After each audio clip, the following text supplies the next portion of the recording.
Dando continuidade à entrevista da semana passada, no bloco Astros e Estrelas, o meu entrevistado é o monge Drimê. Logo depois, Céu Aberto e Dicas do Estrelando. Não saiam daí.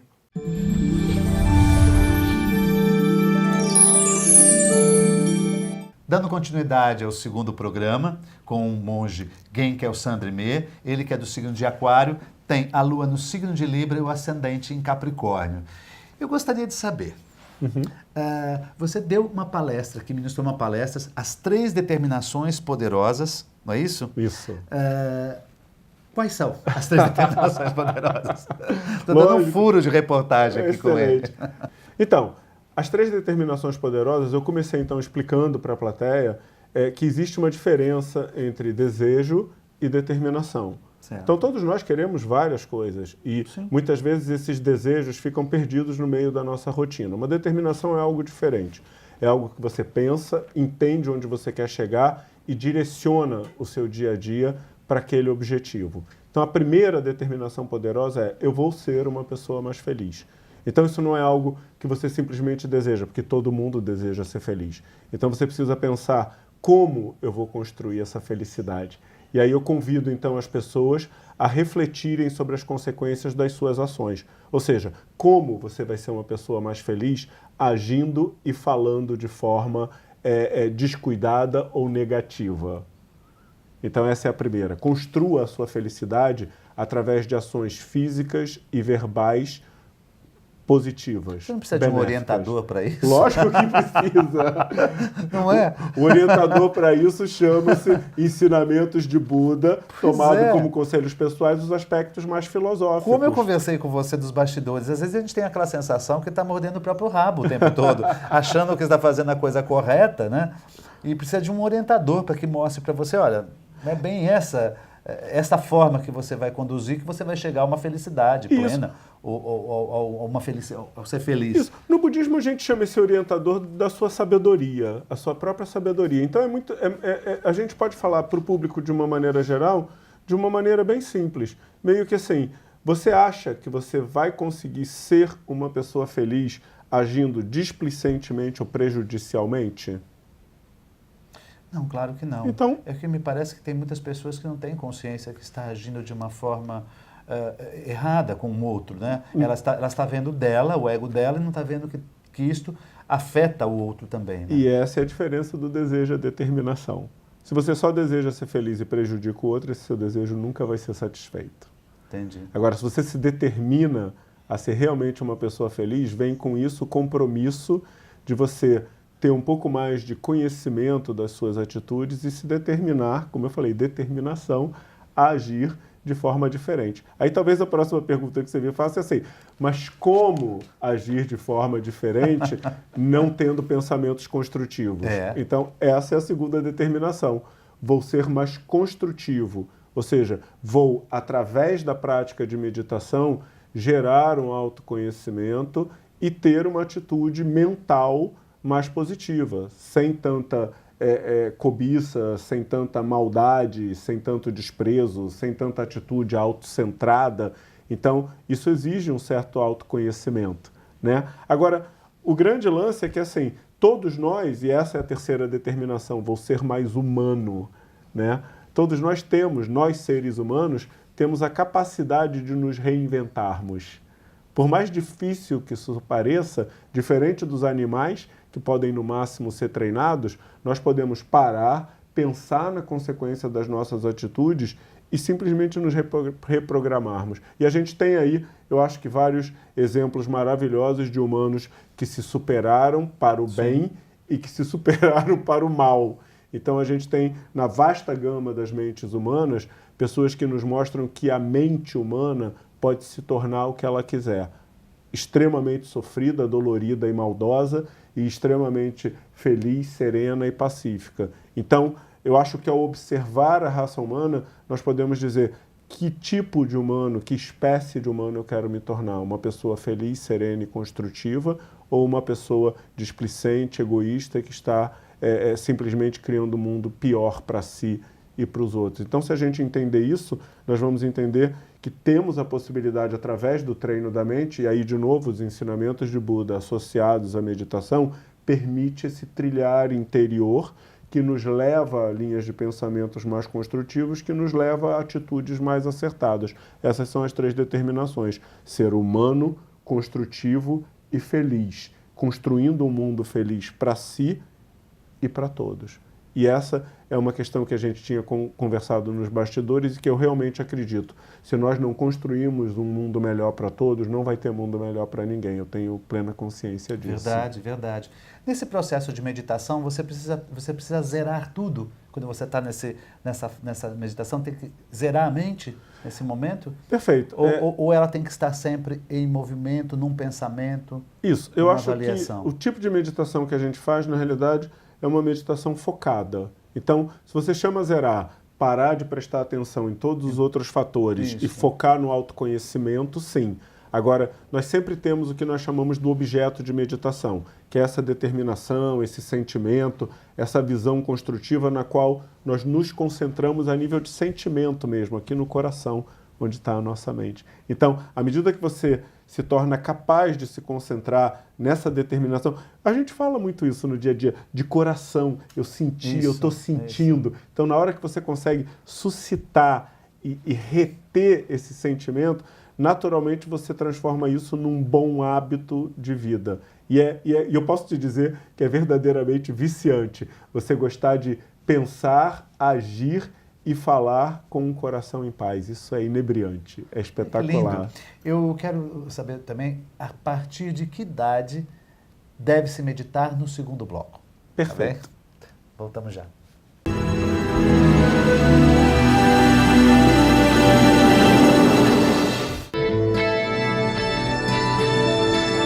Apoio. Euro, materiais para construção e reforma. Praça dos Andradas 110, em Santos.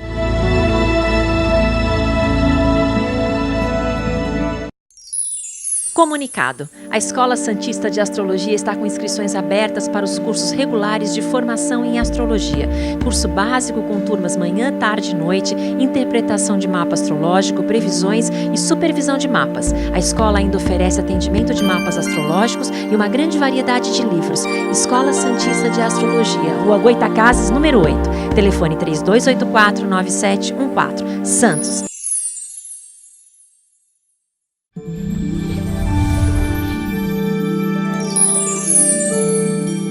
Confira agora a agenda do Estrelando para você. A Escola Santista de Astrologia promove no dia 16 de maio os cursos de baralho cigano e também o curso de tarô.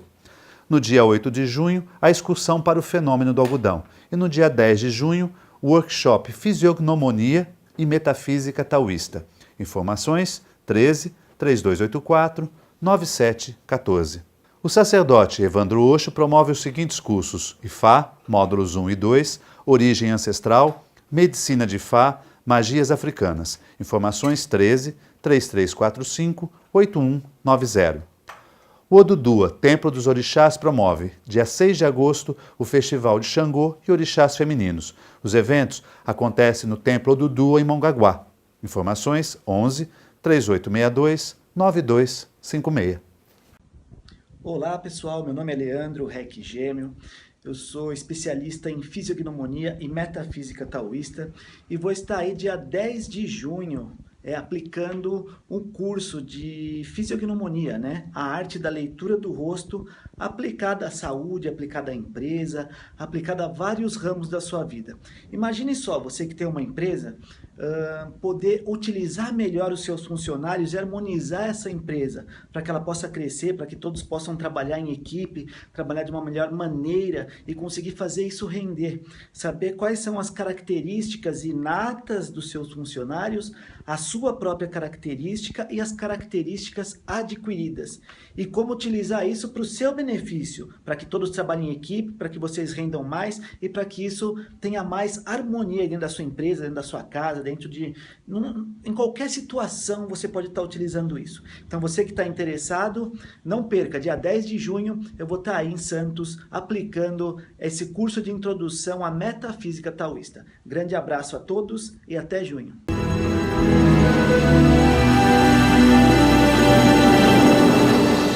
Voltamos ao segundo bloco. Meu entrevistado é o monge Drimê.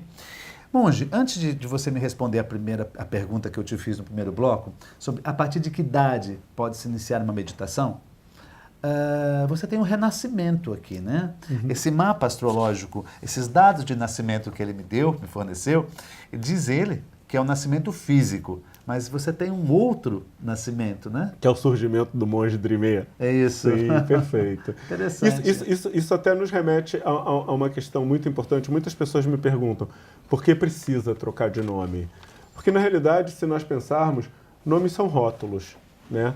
Então, a gente pode dizer assim, o nome leigo rotulava a intenção leiga e combinava com aquela pessoa que eu era até 10 anos atrás, quando eu decidi me ordenar. Foi 10 anos? Você está há 10 anos, não? 9 anos e um pouquinho agora. Sim, há quase 10 anos. Abandonou toda a sua vida, do seu trabalho profissional, em função de se dedicar ao Centro Kadampa. Perfeito. Na realidade, eu tive essa boa fortuna, foi uma opção. Na nossa tradição, todo o trabalho é voluntário, então vários monges trabalham também normalmente, mas na minha opção pessoal de vida, a ordenação estava combinada com essa vida absolutamente focada em ajudar as pessoas através da prática de meditação e a filosofia budista de uma maneira geral. E o ponto do mapa, que chama-se Roda da Fortuna, está no seu mapa, no setor das filosofias e dos estudos e conhecimentos superiores, Olha, junto com a Lua. Aí você fala da boa fortuna, tudo a ver. Que bom, que bom. Então eu tive a boa fortuna de, junto com a opção da ordenação, de focar o meu trabalho nisso. Então hoje eu posso te dizer que eu trabalho 24 horas por dia, 7 dias por semana, em beneficiar as pessoas através da prática de meditação, né? O que não é nada de especial, assim, eu não acho que eu seja uma pessoa diferente de nenhuma outra. Tipo, eu acho que cada pessoa cumpre uma função social importante. A minha é ajudar todo mundo, a minha, como a do professor Milo, como a dos voluntários que movem a nova tradição Kadampa, que é uma tradição completamente feita por trabalho voluntário, então é uma interdependência muito grande. Então eu acho que a diferença minha para as demais pessoas é que eu faço isso 24 horas por dia, Entendi. 7 dias por semana, mas eu só faço porque várias pessoas ajudam. Então eu tive essa boa fortuna realmente de focar. Então, assim, eu tenho a boa fortuna de ser o monge Dreamer 24 horas por dia. Eu te perguntei sobre que idade pode iniciar uma meditação. Para saber, uma criança pode aprender a meditar? Lógico, nós temos um programa chamado Turminha Kadampa, que, aliás, diga-se passagem, nasceu com grande sucesso aqui em Santos, né? Meditação para crianças, com a professora Carol, do Centro Budista Kadampa Lanrim, e que a gente atende aí prioritariamente uma faixa de crianças de 5 a 10 anos, né? Mas eu acho assim, uma criança com menos de 5 anos, talvez ela não tenha o entendimento ou raciocínio lógico suficiente para sentar e meditar. Mas na hora que ela vê os pais meditando, ou na hora que ela percebe aquele momento de paz dos pais, parentes e amigos, ela também começa a gostar, quase como uma brincadeira, de ficar quietinho durante algum tempo. Interessante. É bem interessante. Então, assim, não existe idade para começar a meditar. Eu posso te dizer que, na medida que a criança desenvolve uma linha de raciocínio, e aí eu acho que de 5 a 10 anos a gente tem visto que já tem uma resposta muito boa em relação a essa questão, ela pode praticar de uma maneira mais metódica. Agora, antes disso, ela pode praticar como um bom hábito, como uma brincadeira, seguindo os exemplos de pais e parentes. Existe alguma época do ano mais importante para vocês? Do tipo, como em outras filosofias, sim, né? Dia 25 de dezembro, Natal e tal. Para vocês existem? Provavelmente nos países de tradição budista, sim. Na nossa tradição, nós combinamos algumas datas onde nós fazemos preces especiais naquelas datas. Então, essas datas acabam se tornando datas fortes porque são datas que nós sabemos que as pessoas estão fazendo esse tipo de prática ao redor do mundo todo. Então, todo dia 8, por exemplo, nós fazemos nos centros budistas, Kadampa, uma prece chamada Libertação da Dor. Onde dia nós, 8 de todo dia mês. 8 de todo mês, aqui no Centro Budista Kadampa Lanrim, essa prece é feita e todos são bem-vindos. É uma prece feita na nossa tradição, na língua de cada país, onde nós reunimos condições mentais para ter boas condições de praticar e beneficiar os outros. E todo dia 10 e 25, também, todos os centros budistas Kadampas, e aqui em Santos, inclusive, todos mais uma vez bem-vindos, nós fazemos uma prece muito especial de 1h30 de duração, chamada Oferenda ao Guia Espiritual, onde nós reconhecemos o valor e a importância de ter uma referência espiritual e de progredir na direção dessa referência, qualquer que seja o seu guia espiritual. Então todos são bem-vindos no intuito de perceber qual é a sua referência e desejar progredir na direção dessa referência. O que significa isso? Assim como nós copiamos os exemplos, por exemplo, dos mestres da música, dos papas da administração, os magos da filosofia, então nós temos pessoas que são espiritualmente fortes e exemplares, com as quais nós, por exemplo, temos vontade de nos conectar e nos tornar. Na nossa tradição, essa pessoa é o guia espiritual, e especificamente da nova tradição Kadampa, é um mestre plenamente realizado chamado Venerável Geshe Kelsang Gyatso. Então, todo dia 10 e 25 a gente se reúne, lembrando a importância do guia espiritual de uma maneira geral, especificamente no nosso caso, da presença de Venerável Geshe Kelsang Gyatso na nossa vida. Monge, como lidar com uma perda? Por exemplo, a perda de um emprego, né? Hoje parece muito comum, mas também a perda de um filho, ou a perda de uma mãe, de um pai. Esses são assuntos, veja bem, muito extremos para a gente falar, pode parecer, dada a gravidade do desafio, mas talvez a gente precise entender, na realidade, o que é um problema, né? Então, nós normalmente dizemos problema, tragédia, para os fatos da vida para os quais nós não estamos devidamente fortalecidos para enfrentar, preparados para enfrentar. Então, na realidade, lidar com essas situações é como lidar com qualquer situação desafiadora da vida. Se você tem uma mente serena, pacífica e construtiva, eu não estou dizendo que não vai doer, mas eu estou dizendo que você vai saber lidar com essa questão de uma forma serena e construtiva. Por exemplo, a perda de emprego, a perda de um ente querido, uma separação, são fatos inexoráveis da vida. A questão é que a gente vive todo aquele momento intensamente, sem em nenhum momento pensar, algum dia essa relação vai se extinguir. E quando ela se extinguir, qual vai ser a minha capacidade de lidar com isso de forma serena e construtiva? Eu quero saber até se existe uma meditação para isso. A meditação pode ajudar uma pessoa num quadro sério desses? Completamente. É lógico que aí você tem que entender o seguinte: na medida que você sofreu a perda e você busca uma ajuda, nesse momento, comparando com o treino físico, é como se você tivesse contundido.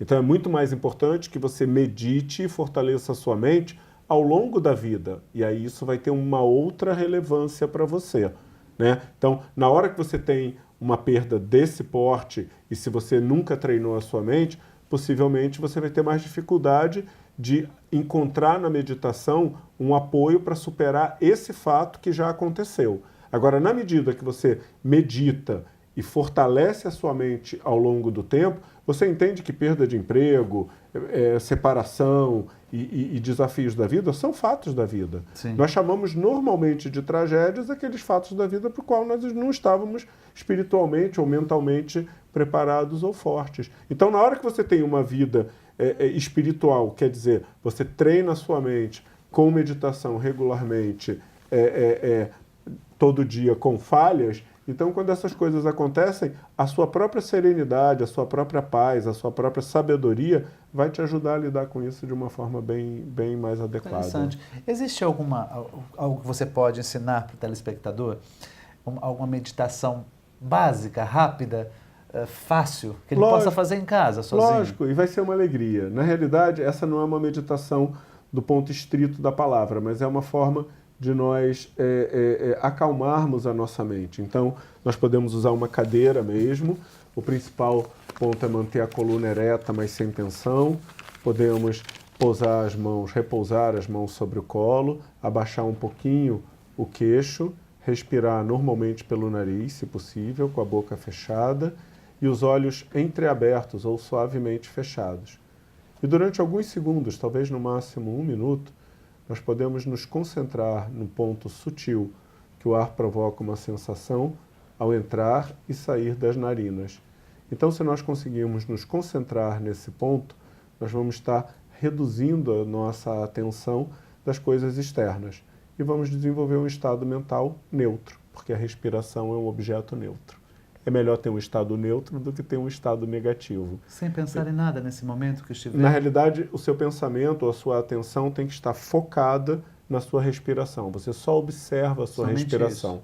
E aí, como a respiração é um objeto neutro, o seu estado mental vai ficar neutro. É simples desse jeito. Monge Drimê, quero te agradecer muito a participação no programa, muito, muito, muito.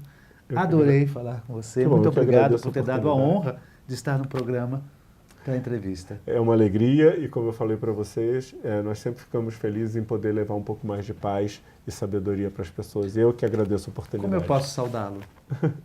Valeu. Muito obrigado, muito obrigado mesmo. Felicidades, tudo de bom. A gente volta já já.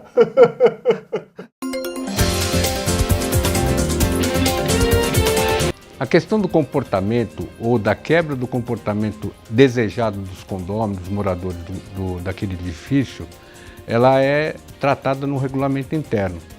Isso pode propiciar multa por descumprimento da convenção, que pode chegar até 5 vezes o valor do condomínio.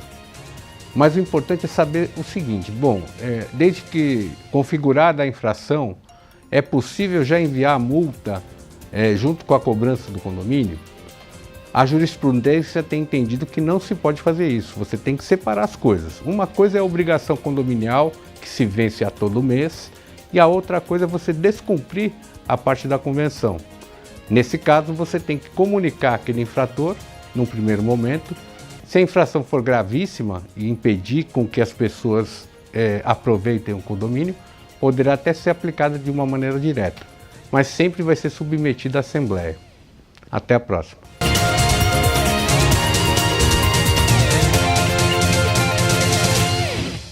O Estrelando de hoje está terminando e a mensagem fica por conta do Monge Drimê. Eu gostaria de deixar um convite para todas as pessoas, que é a vontade de construir um mundo melhor. Porque se não tiver mundo melhor para todos, eu acredito que não vai ter mundo melhor para ninguém. Com certeza. Adorei estar contigo. Muito obrigado pela oportunidade. Eu que te agradeço. Uma ótima semana a todos.